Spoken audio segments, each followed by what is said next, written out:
السلام علیکم ورحمۃ اللہ وبرکاتہ۔ امید ہے تمام دوست احباب خیر و عافیت سے ہوں گے۔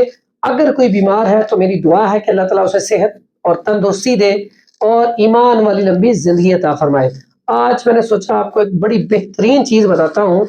بہت سے قرۂ کرام بڑے پریشان ہوتے ہیں یا والدین بڑے پریشان ہوتے ہیں بچوں کے حوالے سے کہ ٹونسلز کا ایشو ہے، اور ٹونسلز ایسی بیماری ہے کہ ٹونسلز کی وجہ سے جب گلے اندر سے پھول جاتے ہیں تو کوئی غذا کھائی نہیں جاتی، اور اس کا ایک اور بہت بڑا نقصان ہے کہ اس کی وجہ سے قد بھی صحیح طریقے سے نہیں بڑھتا، اور اس کے ساتھ ساتھ ایک اور اس سے بھی بڑا نقصان ہے کہ بعض اوقات ایسا ہوتا ہے کہ اس بیماری کی وجہ سے انسان اولاد کے قابل نہیں رہتا، اس کے جراثیم جو ہیں وہ آہستہ آہستہ ختم ہو جاتے ہیں۔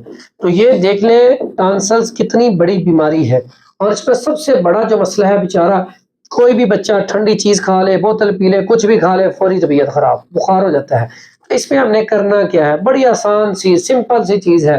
آپ کو اتنا اچھا نسخہ بتانے والا ہوں، بڑا سستا سا، آسان سا، اور اس کا ذکر حدیث میں بھی آتا ہے، ٹھیک ہے؟ اور وہ کون سی چیز ہے؟ آپ سامنے پڑی دیکھ رہے ہیں، کٹ شیریں۔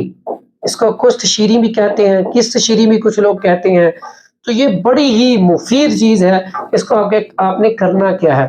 اس کو آپ نے 100 گرام لے لے، 100 گرام لے کے اس کو اچھی طرح صاف دیکھ لیں، بالکل کوئی لگی ہوئی تو نہیں ہے، صاف ستھری ہے۔ اس کے بعد اس کا آپ نے گرائنڈر میں ڈال کے پاؤڈر کرنا ہے۔ گرائنڈر کون سی؟ کسی بھی پنسار اسٹور پہ چلے جائیں اور اسے کہ مشین کو اچھی طرح صاف کر کے اس کا پاؤڈر کر دیں۔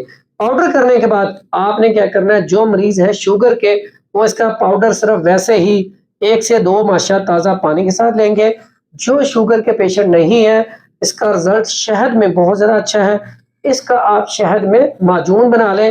معجون بنانے کا طریقہ یہ ہوتا ہے کہ جتنی مقدار اس کی ہو اس سے ڈبل شہد ملا کے آپ اس کو مکس کر لیں تو آپ کا معجون تیار ہو گیا ہے۔ اس کو آپ بچوں کو چٹائیں صبح اور شام، انشاءاللہ اللہ نے چاہا تو ٹانسل 1 سے 2 ماہ یا 3 ماہ میں انشاءاللہ بالکل ٹھیک ہو جائیں گے، اور آپ کا بچہ جو ہے وہ صحت مند ہو جائے گا۔